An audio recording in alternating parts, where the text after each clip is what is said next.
اسرائیل کی ایک وزیر اعظم گزری ہے، دنیا اس کو گولڈا میئر کے نام سے جانتی. اس نے عربوں کے ساتھ جنگ کے موقع پر بہت بڑا عسکری سامان کا سودا کیا.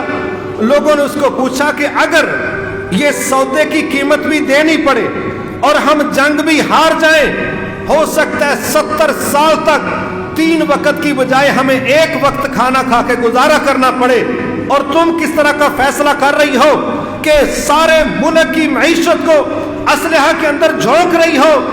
یہ کس طرح کا معیار ہے؟ کیا سوچ ہے؟ کیا ویژن ہے؟ اس نے کہا ضرور اس کا جواب دوں گی، لیکن اس کا جواب میرے مرنے کے بعد دنیا کو بتانا تاکہ لوگ مجھے تانا نہ دے دیں. تو اس نے صحافیوں نے کہا بالکل شرط قبول ہی سمجھے، بتائیں. کہتی ہے یہ وین میں نے محمد سے سیکھا ہے صلی اللہ علیہ وسلم. کیا ہے وین؟ اما جی عائشہ کا اس نے حوالہ دیا.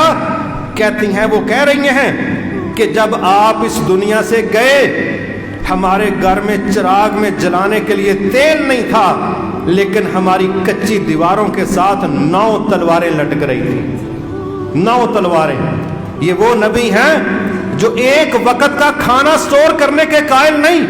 یہ وہ نبی ہیں جو کہتے ہیں اگر میرے پاس احد پہاڑ کے برابر سونا ہو، یہ تقریباً 10 کلومیٹر مربع کلومیٹر کا علاقہ بنتا ہے، اس کی ہائٹ دیکھیں. یہ وہ نبی ہیں کہہ رہے ہیں احد پہاڑ کے برابر سونا ہو، 3 دن سے زیادہ وقت نہیں گزرے گا مگر سارے کے سارے کو اللہ کی راہ میں خرچ کر دوں گا.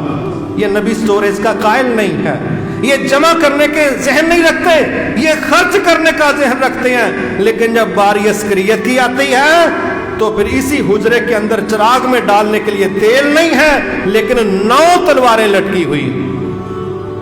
میرے محترم بھائی، یہ وین تھا رسول اللہ صلی اللہ علیہ وسلم کا. اس کو کاپی کیا گولڈا میئر نے، چند دنوں کے اندر اربوں کی کلٹی کروا کے اس نے ادھر مارا. یہاں معیشت ترجیح ہے، اور معیشت کو خاک ترجیح دینا. اگر ایمان ترجیح ہوتا تو معیشت میں سود شامل نہیں ہو سکتا تھا. جب ایمان ترجیح نہیں ہوا تو معیشتیں سود کے جال میں پھنسی ہیں. 70-75 سال ہو گئے ہیں، ریورس گیئر لگا، آگے بڑھنے کی سمجھے نہیں آ رہی. ہر کوئی ماہر بن کے آتا ہے، پہلے سے زیادہ بیڑا گرک کر کے چلا جاتا ہے. کیونکہ جب اللہ کا چیلنج ہے یمحق اللہ الربا ویربی الصدقات، مسلمانوں ہم صدقات کے معاشی نظام کو پروموٹ کریں گے، یہ ہمارا وعدہ ہے، اور سود کے معاشی نظام کا بیڑا غرق کریں گے، یہ ہمارا چیلنج ہے.